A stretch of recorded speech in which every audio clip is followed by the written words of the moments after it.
The name of this Kirtan is Bhakta Bhavana. What should be the sentiment of a devotee towards God. Bhakti can have two bhavs. The first is, he is mine. The second is, I am his. You will say, what is the difference? The difference is between Nishkam Prem and Sakam Prem. When your philosophy of bhakti is, I am his, there will always be expectation for reciprocation. Does God love me?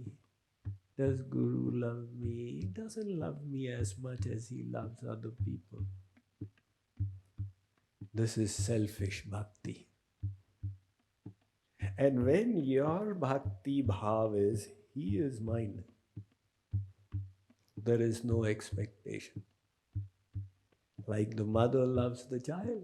Kuputro jayet pachitapi kumata na bhavati. The child may keep on abusing. The mother says, what to do? He is my child. So the Nishkam gopis, they say, Shyam Sundar behaves so badly. What to do? He is mine. They rise to the highest levels of bhakti. Because the desire for reciprocation, God should love me, Guru should love me, is not there. I need to love them. तेरे नाम में है चारों धाम, तेरे नाम में है चारों धाम। हे राम तेरे नाम में